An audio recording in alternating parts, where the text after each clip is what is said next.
Olá, a maioria da população e do eleitorado brasileiro é composta por mulheres. Apesar disso, a participação feminina na política partidária é bem menor que a participação masculina. Para a gente ter uma ideia, as mulheres são apenas 15% dos integrantes na Câmara Federal e 12% no Senado. O que explica essa desproporção? Podemos vislumbrar igualdade de gênero na política? O que esperar da representatividade feminina a partir das eleições de outubro próximo? São perguntas para as entrevistadas de hoje do nosso programa. A cientista política e professora da Universidade Federal de Ouro Preto, Daniela Rezende, e a cientista política e professora da Universidade Integração Internacional da Lusofonia Afro-Brasileira, Laila Carvalho. Eu sou Estela Mari Saldanha e o Opinião Pernambuco está começando. Muito grata pela presença de vocês hoje aqui no Opinião Pernambuco, Daniela e Laila. Eu vou propor para vocês, para a gente começar aí pelas causas da disparidade. A gente comemorou terça-feira passada o Dia Internacional da Mulher. Vamos tentar entender essa disparidade entre mulheres e homens aí na política brasileira. Eu vou começar com você, Daniela. E aí eu te pergunto se isso pode ser um reflexo, se é um reflexo daquilo que vigora historicamente no Brasil, pelo menos, de que os homens foram criados para o espaço público e as mulheres para o espaço privado, a vida doméstica. A gente pode começar por aí, ou esse não é um fator significativo? Olá, Estela. Eu acho que você traz uma das causas fundamentais para a gente entender a subrepresentação de mulheres na política, né? Que é a socialização feminina. Ou seja, a gente tem determinados padrões culturais que nos ensinam, né, desde muito cedo, o que é ser mulher e o que é ser homem. E as características associadas, muitas vezes, ao ser mulher, nessa concepção mais tradicional do que é o feminino, ela acaba nos afastando, né, daquilo que se espera, que são boas, ou que se considera que são boas qualidades de um representante político. Então, assertividade, proatividade, se posicionar, falar de forma firme, né? Então, essas características, a gente, como mulheres, como meninas, a gente é ensinado o oposto, falar baixo, ser recatada, ser submissa, né? Então, esse elemento que a gente poderia chamar da socialização, né, das crianças, ele é um elemento fundamental, mas a gente tem outros elementos, né? Eu acho que ligado à socialização, a gente tem também a divisão sexual do trabalho, né? Que é essa separação do que é um trabalho de mulher, o que é um trabalho de homem, né? E a sobrecarga que as mulheres têm, porque as mulheres, elas são as principais responsáveis pelo trabalho de cuidado nas nossas sociedades, né? O cuidado da casa, o cuidado dos filhos, o cuidado das pessoas idosas, e isso impacta também um elemento fundamental, né, além do desenvolvimento de determinadas habilidades que são valorizadas na política, mas isso afeta um elemento fundamental que é a disponibilidade de tempo. Como que as mulheres vão se dedicar à política, participar de uma reunião de um partido, fazer campanha, participar de uma reunião de uma Câmara Municipal, da Câmara dos Deputados, até tarde da noite, se ela tem que preocupar com a janta dos filhos, né? Com fazer o dever de casa, né? Quem que vai arrumar a casa, quem que vai preparar a casa. Então, ainda que isso seja terceirizado para outras mulheres, a gente está apenas replicando esse problema. Mas a gente também tem alguns elementos institucionais, né? Relacionados aos partidos políticos e à forma como eles organizam e como eles tratam as mulheres, a própria organização também das casas legislativas, né? Eu acho que um elemento que a gente precisa lembrar é que a maternidade não era considerada uma espécie de licença. Então, as deputadas que foram mães nessa legislatura, elas foram consideradas as mais ausentes, mas é porque elas estavam em licença maternidade. Então, veja bem, em 2021, né? A gente ainda tem que considerar que a maternidade não é considerado um motivo que justifique a ausência de uma deputada, né? Então, eu acho que esses elementos têm que ser vistos em conjunto. Laila, vou passar a palavra para você, para ver se você quer acrescentar mais algum elemento ou comentar um desses elementos que já foram colocados aí por Daniela.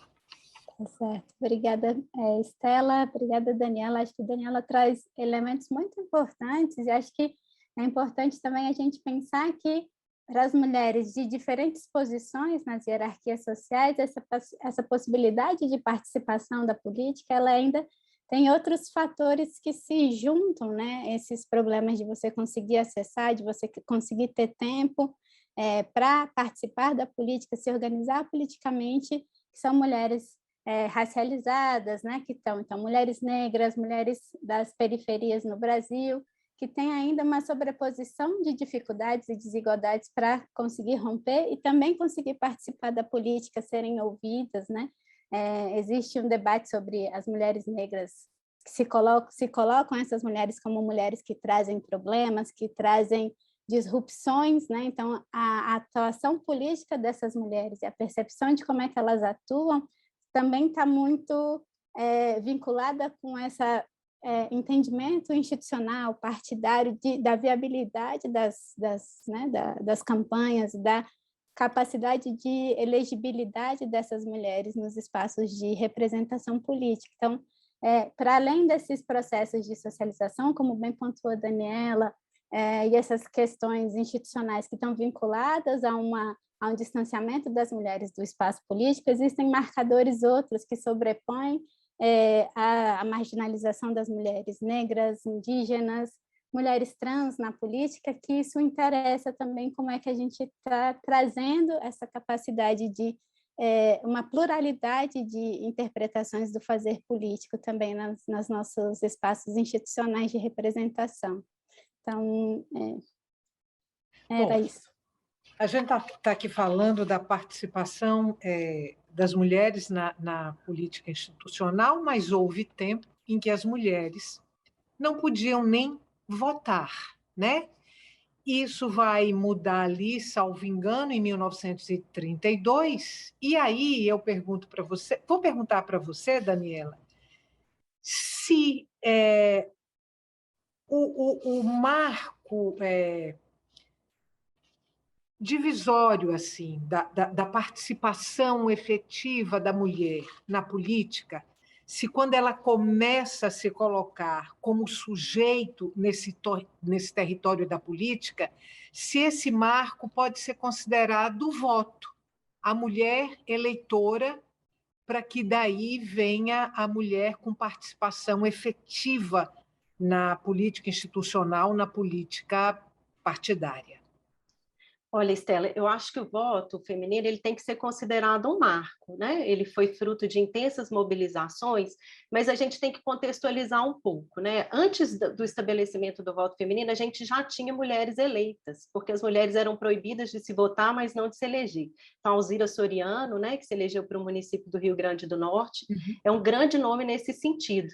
Né? Então, o voto feminino, ele é importante, mas mesmo assim ele continua sendo um marco, porque o voto é o direito político mais fundamental. Né? O direito político mais básico é o direito de sufrágio. Né? Então, o voto feminino ele é um marco, mas a gente tem que entender os desdobramentos que vêm depois. Ele foi estabelecido em 32, mas ele só passou a ser exercido em 46, porque a gente teve um período de autoritarismo no Brasil, em que os direitos, inclusive políticos, estavam suspensos. Mas o direito ao voto, ele não nos coloca com potencial de nos elegermos. Né? Nós atuamos hoje muito politicamente como eleitoras, como participantes da sociedade civil, as mulheres estão engajadas em movimentos, associações, foram muito presentes nas conferências de políticas públicas que aconteceram, né, nos anos 2000, 2010, mas o voto, o direito ao voto não é suficiente para garantir que a gente vai ser eleita. Por quê? Porque a gente precisa de outros caminhos, né? Uma vez que nós já somos eleitores, nós precisamos ter acesso aos partidos políticos. Hoje as mulheres não são maioria nos partidos políticos, nem como filiadas. né? Tem muitos partidos que as mulheres são minorias, mesmo como filiadas.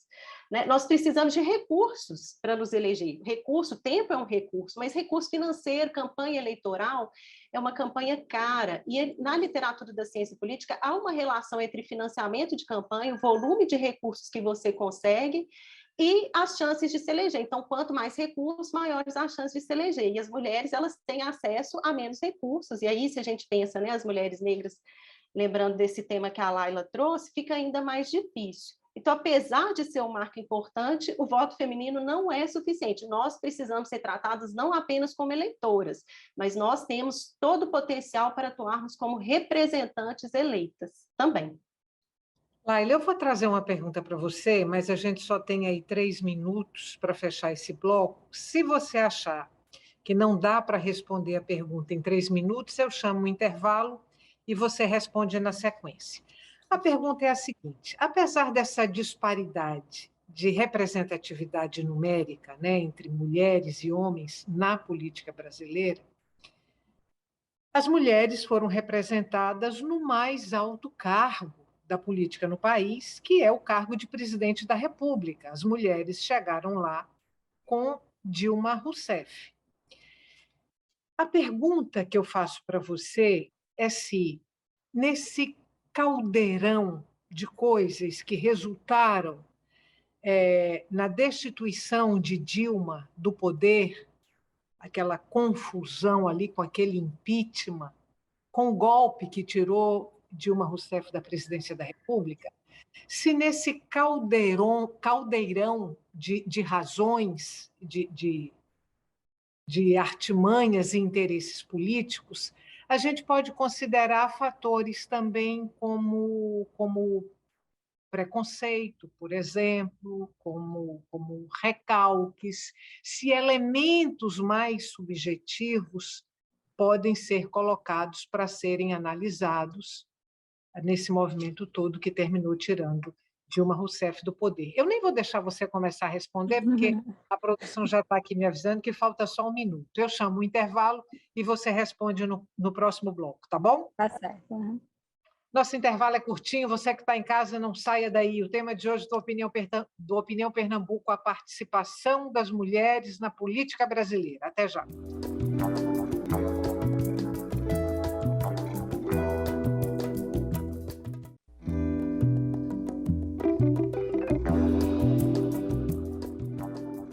Estamos de volta para o segundo e último bloco do Opinião Pernambuco. O tema de hoje do nosso programa é a participação das mulheres na política brasileira. Eu sou Estela Mari Saldanha e converso com a cientista política e professora da Universidade Federal de Ouro Preto, Daniela Rezende, e com a cientista política e professora da Universidade de Integração Internacional da Lusofonia Afro-Brasileira, Laila Carvalho.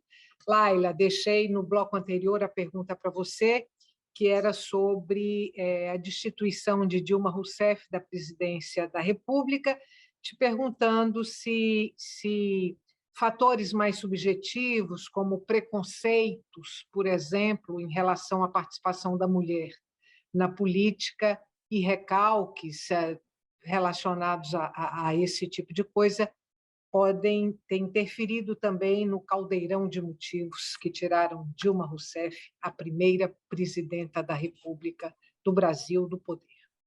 Sim, Estela. Essa pergunta que você traz é muito pertinente e muito importante para a gente pensar sobre a participação política das mulheres nesses espaços institucionais. Como a Daniela falou, a gente tem uma participação política das mulheres bastante intensa em todos os espaços de participação, nas conferências, nos conselhos. Elas são, na maioria das vezes, principais integrantes de movimentos sociais, né? E essa participação das mulheres nos espaços institucionais, ela é permeada do que a ciência política fala de violência política de gênero, né? Então, esse processo que desencadeia, que termina no golpe, que destitui a Dilma, ela está marcada profundamente por uma série de eventos e exemplos de violência política de gênero, né? Então, não sei se vocês vão lembrar, mas fizeram em algum determinado momento uma figura, um adesivo para se colocar no tanque dos carros, né? Então, pessoas simulavam diariamente o estupro da figura da presidenta, né? Então, acho que esse é um exemplo bastante importante que ressoa nessas duas palavras que você traz, né? Da violência sexista e do recalque, em alguma medida, né? Então, ela está permeada. A forma como as revistas, as capas das revistas brasileiras, como a Isto é bastante interessante de você ver. Então, colocava a presidenta como tendo ataques nervosos, ou como ela sendo muito mandona, autoritária, elementos que, como a Daniela falou no começo, são reconhecidos como virtudes para homens quando estão nesses espaços de representação política partidária, né? Então, essa coisa dela ser mandona, dela ser indecisa, dela titubear com as palavras, todas essas coisas que geram essa repercussão de que ela seria despreparada, que ela não conseguiria levar adiante as articulações e tudo mais, ressaltam esse processo de violência política que está presente durante o mandato da presidenta Dilma Rousseff, mas que se fazem presentes também no cotidiano da política. E eu estava falando sobre as revistas e esqueci de trazer o exemplo. Então, tem uma capa, se eu não me engano, da Isto é, que traz a Dilma, assim, os ataques nervosos da presidenta, ela com uma fotografia dela, assim, gritando alguma coisa e tal, e quando o Bolsonaro, recentemente, no começo do governo, teve um vídeo sobre uns leões, uma coisa assim, e a mesma revista traz o presidente fantasiado com essa coisa de leão e os ataques do presidente, alguma coisa assim, mas você tinha dois pesos aí que a mídia coloca, né? E essas violências que foram, então, que a Dilma sofreu durante o período que ela foi presidente e que segue sofrendo nesse contexto político, são uma presença constante entre as mulheres que são representantes políticas, né? Então, o questionamento da capacidade dessas mulheres estarem nos lugares onde elas estão, das suas iniciativas serem questionadas pelos partidos e fora dos partidos, a forma como determinados representantes, a gente viu recentemente a questão do Arthur Duval, falando sobre as mulheres refugiadas na guerra. Então, todo esse contexto está permeado por muito esse deslocamento do lugar das mulheres na política e essa marca constante da violência política. A gente pode pensar no caso da Marielle Franco, que vai completar agora 5 anos de um assassinato com vínculo político bastante evidente, né? Qual era o papel de se calar essa mulher? Que tinha uma atuação importante no ativismo político e tinha um papel importante nesse processo de abertura da representação política para mulheres negras e jovens, e que é assassinada de uma forma que a gente, 5 anos depois, ainda não sabe quem mandou e quem estava por trás de toda essa arquitetura política. E essa violência, por vezes, vem também por parte de outras mulheres, né? Então, semana passada, algumas deputadas entraram com uma representação contra a Bia Kicis, por uma representação delas como genocidas, né? Então, existe esse processo de violência que está permeando as relações e a forma como a gente retrata os mandatos e a participação política das mulheres mesmo. Daniela, indo agora para a participação das mulheres aí na política partidária, eu te pergunto se a distribuição dessas mulheres à esquerda, ao centro e à direita, se ela é proporcional, de certa forma, ou se a gente consegue enxergar as mulheres, a filiação partidária dessas mulheres num segmento mais específico. Olha só, Estela, as eleições de 2018, elas também representaram um marco, né? Apesar da gente estar falando de, vamos dizer, parâmetros muito baixos, né? Para a gente estar estabelecendo um marco, e foi a primeira vez que a gente saiu de 10% de mulheres. Nós saímos de 10% para 15%, né? Assim, já é uma vitória considerando o histórico que a gente tinha. E aí, quando a gente tem essa ampliação da representação feminina, essa ampliação ela também implicou numa pluralização dessa representação. Então, nós tivemos também a eleição de muitas deputadas de direita, né? na Câmara dos Deputados e nas câmaras estaduais, nas assembleias estaduais. Isso é um fenômeno mais ou menos disseminado, né? O crescimento da direita e da extrema-direita nessa representação. Então, a gente tem uma pluralização em termos de ideologia partidária, o que traz outras questões ou outros desafios, né? Como a própria articulação da bancada feminina. Né? A bancada feminina, se a gente pega as teses, por exemplo, de uma colega nossa, Maíra Kubik Mano, né, que estuda a bancada feminina historicamente, a gente vai ver que a Maíra identifica que as deputadas mais ativas eram as deputadas de esquerda, que inclusive eram as coordenadoras da bancada. Né? Hoje a Secretaria da Mulher ela é plural, né? Então a gente tem as secretárias eram geralmente de esquerda. Com a chegada do Eduardo Cunha no poder, a gente tem alguns embates para, de certa forma, colonização da bancada feminina.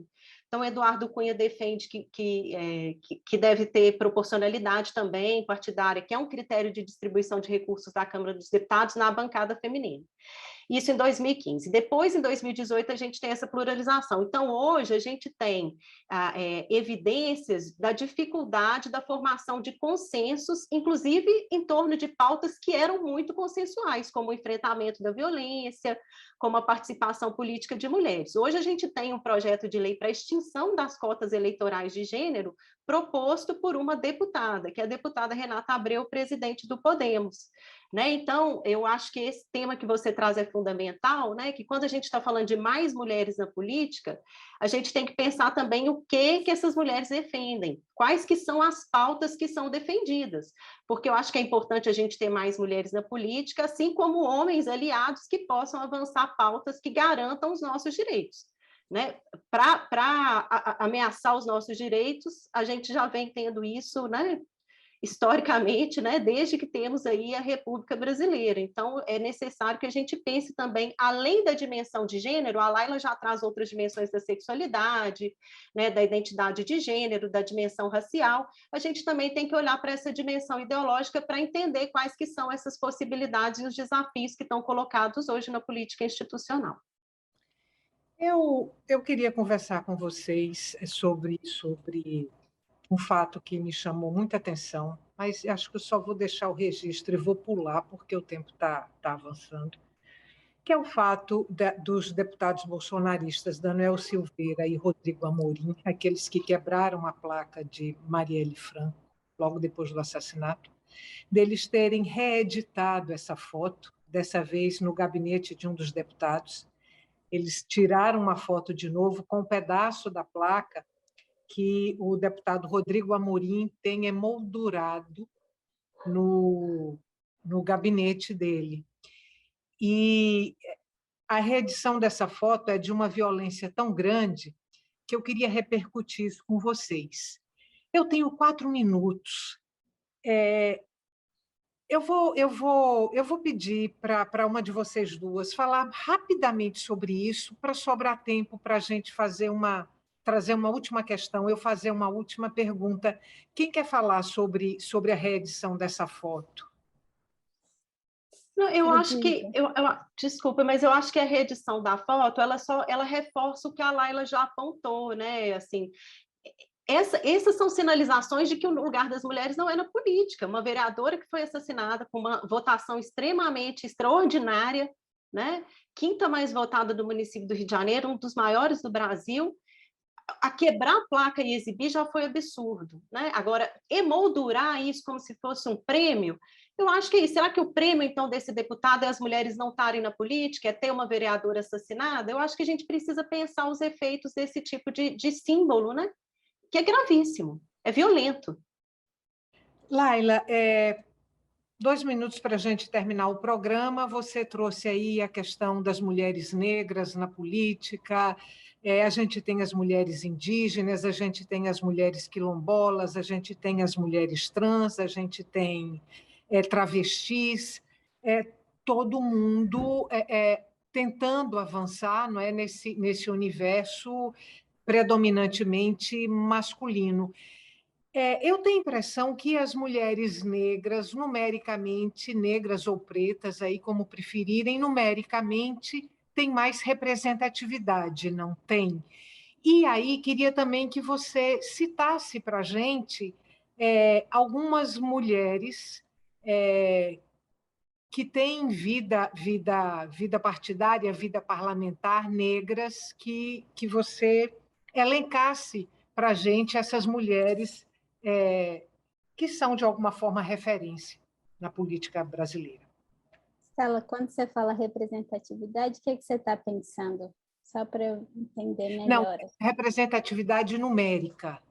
Ah, tá. Que eu tenho a impressão, e você me corrige se eu estiver errado, que as mulheres negras ou pretas estão na política em maior número do que as indígenas, do que as quilombolas e do que as trans. Posso estar enganada. Tá. Então, porque aí então, né, se eu comparar mulheres negras e trans, isso eu acho que não é um dado que a gente tenha disponível. Os dados que a gente tem, que tem publicação de pesquisa sobre a representatividade de mulheres negras, uma comparação entre mulheres negras e brancas, as mulheres negras têm uma menor quantidade representativa, né, estão menos presentes. Dani, por favor, me corrija se eu estiver errado. Estou usando como referência o livro do Carlos Machado e do Luiz Augusto Campos, né? Então, você tem as mulheres negras como a base mesmo dessa pirâmide de representação política, né? Então, elas conseguem acessar com mais dificuldade do que as mulheres em geral esses espaços, né? Ainda que você tenha uma grande quantidade de candidatas, quando você tem um processo de eleição, elas são retiradas mesmo nesse processo, tanto porque não tem financiamento, quanto porque não tem espaço nos partidos e essa dificuldade de você fazer circular o seu capital político, né? Você pediu para eu nomear algumas pessoas. Eu sou uma pessoa que tem uma memória horrível, mas eu vou tentar dar alguns nomes, né? A gente tem...